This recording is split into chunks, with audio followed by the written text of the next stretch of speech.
What's up, y'all? It's your girl Mo. Thank you for tuning into the Let's Talk Some Mo podcast. Today, I am interviewing someone who has been very inspirational to me. She's very special. She's near and dear to my heart, and I'm also her mentor. She takes on the role of many opportunities, many organizations. She goes by so many names. But before we get into it, I'm going to allow her the chance to introduce herself.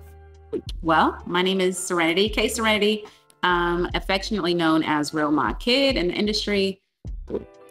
Kenza is my given name. That's me. Okay, so I love to tell the story about how I ran upon your Instagram page, and I always seen that you did inspirational quotes, just things to get people motivated. Quarter is the first quarter. What are you doing? It's the end of the second quarter. And I'm like, wow, she's dope. So once I really started to follow, I then saw that you was the president of $1 Billion Baby Entertainment, which is one of the hottest labels out. So I was very intrigued, and it just drew me to you because the more I followed you, I realized that you're doing everything that I inspired to be. So I know for a long time, I was just on your line. I know you probably remember, who is this girl always DMing me on my lives? I was just like, she gonna know who I am. I'm gonna make it my business for her to know who I am.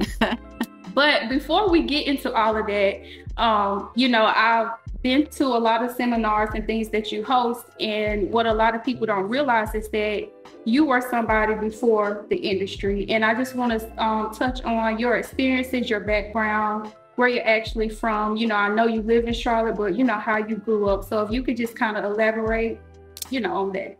Yeah, I am a military brat. I'm a Navy brat. So born in North Carolina, quickly moved to Florida, then moved to Japan, spent several years there. Moved over to California, spent a ton of time in California, and then I had DJ Kid and I had Autumn, and I wanted to bring them back to North Carolina to grow up closer to their family members. And so we moved back here in the late 90s and did a couple years here, moved to Atlanta, opened my wedding planning business. We had one here, we had one in Atlanta. Did WeTV Platinum Weddings. I've done a lot of things, from owning my own very successful wedding planning business, celebrity events, to managing in corporate America, to really just getting it out the mud. Like, the definition of getting it out the mud, people talk about getting out the mud. Right. And while I've decided to wash mine off and be a bit more polished, I got it out the mud, like everybody else talks about. I definitely believe you, and I know for sure that you did get it out the mud. Just being around you, everyone speaks highly of you, and you're so humble when you can really just pop your ish anytime. Sometimes. But growing up, as far as the entertainment, event planning, did anyone inspire you? Is that something you grew up that you wanted to do, or it just kind of fell in your lap? That's a good question. I got married really young, so I planned my first really major event when I was 18. Okay. But in high school, I planned flyer parties. So I had my homeboy Rocky, shout out to Rocky from Wilcox. Rocky would draw flyers up. He'd draw the girl up in a short skirt. I'm from Cali, San Jose, so a little Mexican girl with ponytails and skirt. We have a flyer party. My mom was the manager at the apartment complex, so we rent the clubhouse at the complex. I charged people at the door. We had a DJ. I had some homies at the station. So that's how I started really planning parties. I think that's how I got my bug for planning things. I always connected with people. I started this tech squad in high school.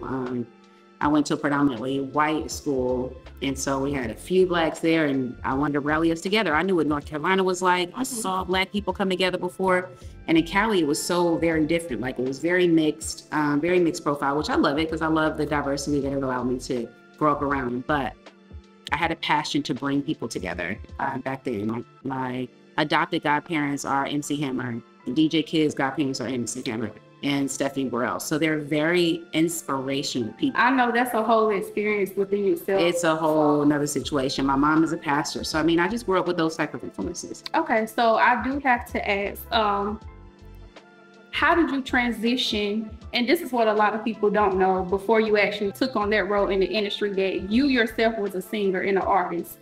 So I want to know, how did that prep you? How did you transition into that? But how did that prep you to go into the role for $1 Billion Baby Entertainment? I think that's a good question. I don't know that how my singing prepared me. It allowed me to see a side of the industry for sure. Okay. I was nowhere near baby stature. So got the opportunity to be in studio, got the opportunity to be around a lot of other influential people at the time and learn how to conduct myself and see how business was handled.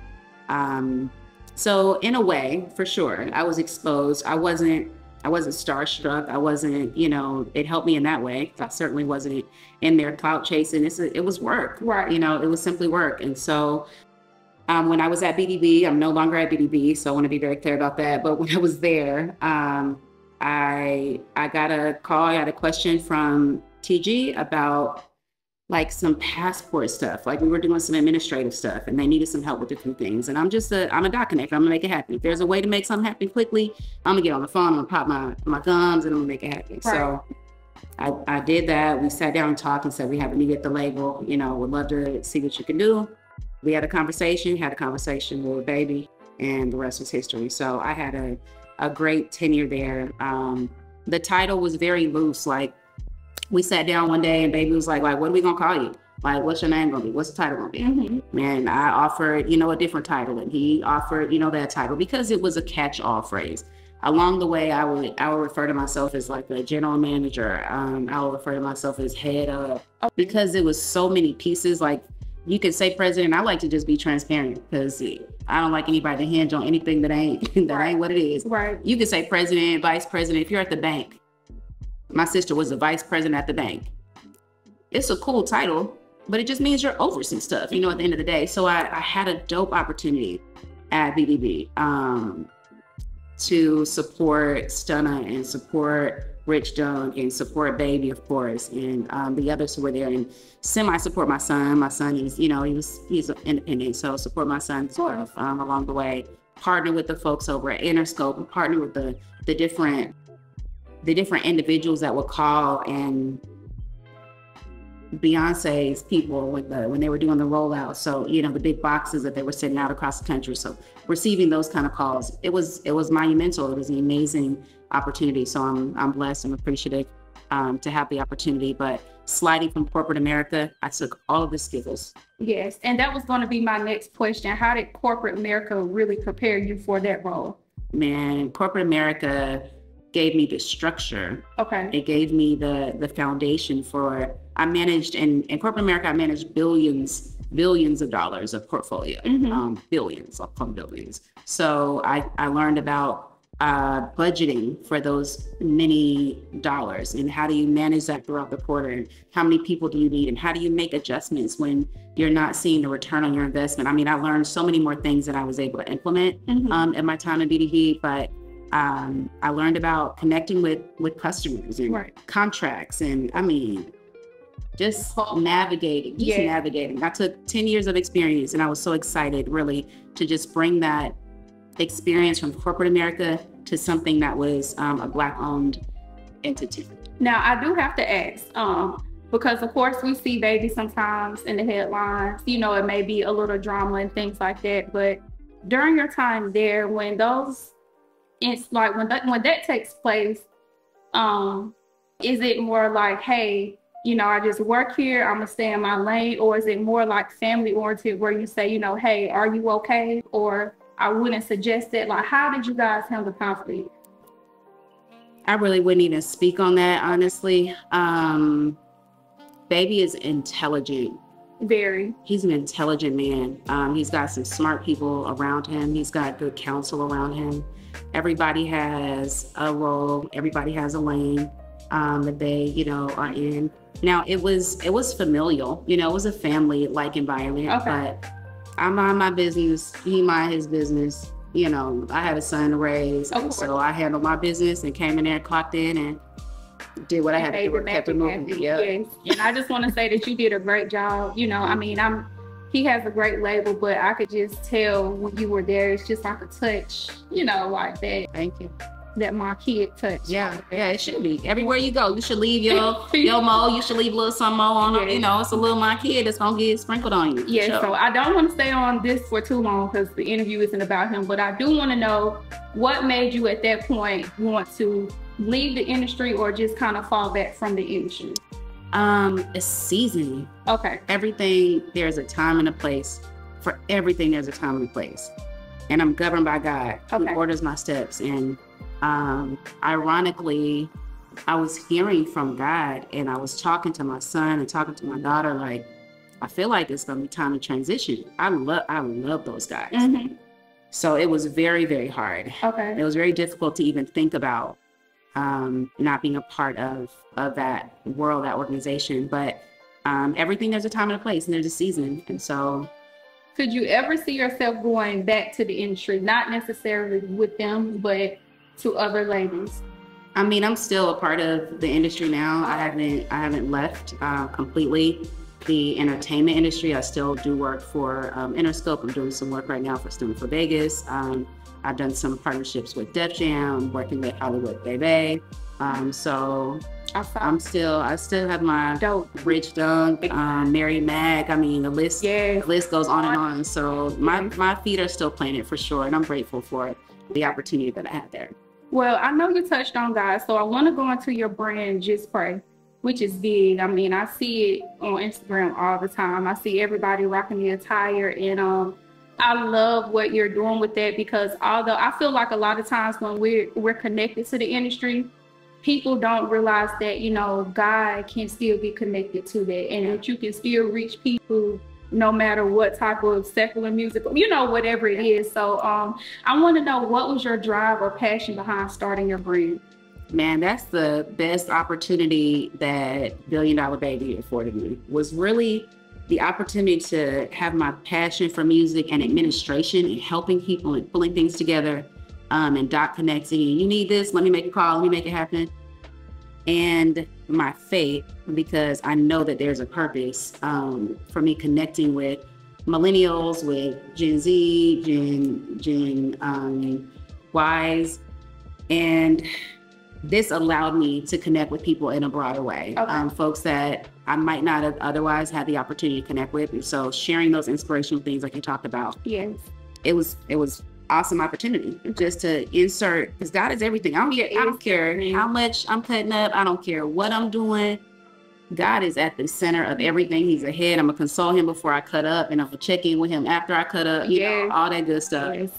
So overall, you know, that was my reason for inserting Christ, because I really wanted people to see, like, I'm gonna cut up and I'm gonna do all these things, but God is the center. This is the only reason why I can get where I am. It's the only way I can get anywhere. Any way I can progress anywhere is with God. Just Pray, particularly, one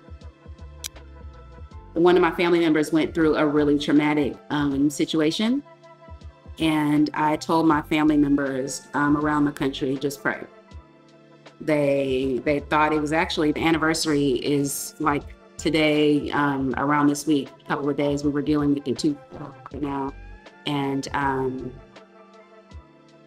it was real heavy, like life altering. Like my son could have lost his life. And so I said, listen, y'all, just pray. I don't need y'all to know anything that's going on. I told very few people what was happening, because I didn't want anybody to be able to, I didn't need any energy. I didn't need any ill thoughts. I didn't need any praying, P-R-E-Y, against us in the situation. And so I told everybody, just pray. I told my homegirl, asked my homegirl Stephanie to make me some shirts. I got called out to LA, went to LA, deal with this crazy situation, had my little Just Pray shirts on. And I was just pouring my heart out to God. Like, you know, I just prayed literally on Facebook, on IG, like, listen, God, we need you, period. There's no way we're gonna make it out of this situation without you. I got faith. I know that you're gonna get us through this. I know you're gonna get us through this. I don't know why I'm so crazy enough to believe you, because it looks really bad, but I believe that you're gonna get us out of this situation. And so Hebrews 11:1 is, faith is the substance of things hoped for, evidence of things not seen. It's the mustard seed faith. And so after my son recovered, I launched the brand. My friend Zeus, we talked about it before, and I talked about starting the brand, and I didn't do it because it was heavy. Like, we had recovery, we had wheelchairs, it was crazy. It was really crazy for like a year after. But eventually Zeus was like, hey, like, what's up with this brand? We need to get this going. Like, this is like People are going to get behind this. They're going to love it. They're going to love where it comes from. They love you. Serena, you got to get the brand going. And so Zeus really pushed me to help me get that out. So partnership with Zoe on Just Pray. Yes, and big shout out to Zoe. While we're on that, can you go ahead and just let everyone know where they can purchase your apparel? You guys are so amazing. Hi there. We're doing a great recording. And these are the little B-sides. They have, say hi. These are the mustard seeds. Yeah, no. Mom. Oh, we're recording. So the mustard seeds go that way.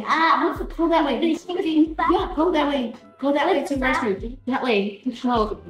This is real life. In your interview.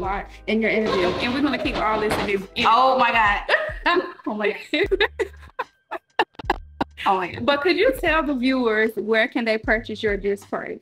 Yes, justprayapparel.com, justprayapparel.com, or at Zoe. They've got 2 locations now, but you can go over to Zoe and catch it over there as well. Yes, thank you. Now, before we end the interview, I want to piggyback a little bit, because I know a lot of times when you tell your story, you know, you tell like, hey, all I have is a high school diploma. You know, I don't have college. I don't have none of that, you know, and I made it. I'm here. So I want to know, how has that struggle been for you when you're faced upon people who feel obligated because they have that degree or because they have this, you know, experience? How has that been, and how do you handle conflict when it comes to that? That's a good question. I have never, ever had conflict because of my... Thank you, Jesus. I have never had a missed opportunity. Okay. I've never had anybody try me because my experience speaks for itself. Okay. What I love about the fact that I have a high school diploma is that it's all God. Yes. It allows my story to stand with no legs, honestly. It allows me to share really passionately how God has transformed my life. Every interview that I've gone to get, every car that I've driven, every job, every bit of adversity, I brought God to the scene. God, my credit is horrible. I need a new car. Please, I'm on the road in my Kia, driving to the Kia place. Lord, I need you to insert your credit in the people around my credit. Right. Are you kidding? I'm asking him for the things that I want. Faith is the substance of things hoped for. Yeah. The evidence of things not seen. The evidence is when I left the car lot with my brand new car every time. I had a brand new car every other year, if not every year. One of my other mentees was saying the other day, like, MaKid, you had a car every year. You had a new job. Every year you had a raise, you had an increase, you had a new position. You were leveling up every year. And my high school diploma, my faith in God, my experience, I started working young. So I have experience. It's not all hocus pocus, right? God isn't hocus pocus. It's what he gives you so that he can show himself through you. And so he gave me what I needed. And I just asked him for everything else that I'm missing. Lord, give me the wisdom. God, I got this class of 400 people starting today. Please, Lord, let all these people show up. So listen, what is next for MaKid? Because I know, I mean, every day it's like, it's something new in my mind. It's new. But what can we expect in the upcoming months? Like, is anything new? Is anything changing with the brand? You know? That's good. New pieces from the brand on the way for sure. We're working on some new things. Dot Connecting is still popping, so I'll be traveling with Hollywood Baby. Really looking forward to where we're going with that. Connecting other artists, using my influence in a positive way to connect other artists. And then I've got a concierge service. I've got the personal assistant service that I've just launched, and God knows he's gonna drop something else in my spirit that I'm gonna run with. So we'll see. That is yet to be told. And I do want to ask you this. For any young girl that's inspiring to be where you are, what advice or encouragement would you give to her or to your younger self? Trust yourself, for one. Don't doubt. Don't have any doubt. Write the vision, make it plain. So write down a plan. If you listen to anything that I have to say anytime, it's plan. Proper planning prevents poor performance ever since. So write it down. Write down what you want. Pray about it and manifest it. But don't take any junk from anybody. Okay. Keep your feet planted on the ground, know who you are, and keep your legs closed. Well, I personally just want to thank you, and I'm looking to the camera when I say this, but I just want to thank you, MaKid, because ever since I've been attached to you, like, it's opened up so many opportunities from me now, you know, experiencing how it is to be a personal assistant, or, you know, just drawing me more clientele, more people. You have taught me how to be more polished. And like you said, you know, stand on what you believe and stand firm. And I just want to let you know I appreciate you so much for that. I know I probably get on your nerves, but I'm thankful. And I just want to let you know that we're thankful for you and just to continue to be great. And thank you so much for this interview. Thank you. Well, I appreciate the opportunity to chat it up with you. I think it's an honor anytime anyone wants to hear anything about my story. I want to encourage people for sure. I'm glad that I had the opportunity to connect with you and encourage you. Stand for something or you fall for everything. Mm-hmm. Thank you. So before we leave, I want you to go ahead and just let the viewers know where can they find you, because you already popping. She already got over like 10K on Instagram. Y'all come on, follow MaKid. Come on and follow me. Get some of that good work. Yes, let them know. Real MaKid, RealMaKid, like I am DJ Kid's mama. Real MaKid is how you're gonna find me on IG, TikTok, Be Real MaKid. Thank you. Thank you guys for tuning in for this segment on the Let's Talk Some More podcast. Please subscribe to my YouTube channel, Miss Monica King. Until next time, let's talk some more.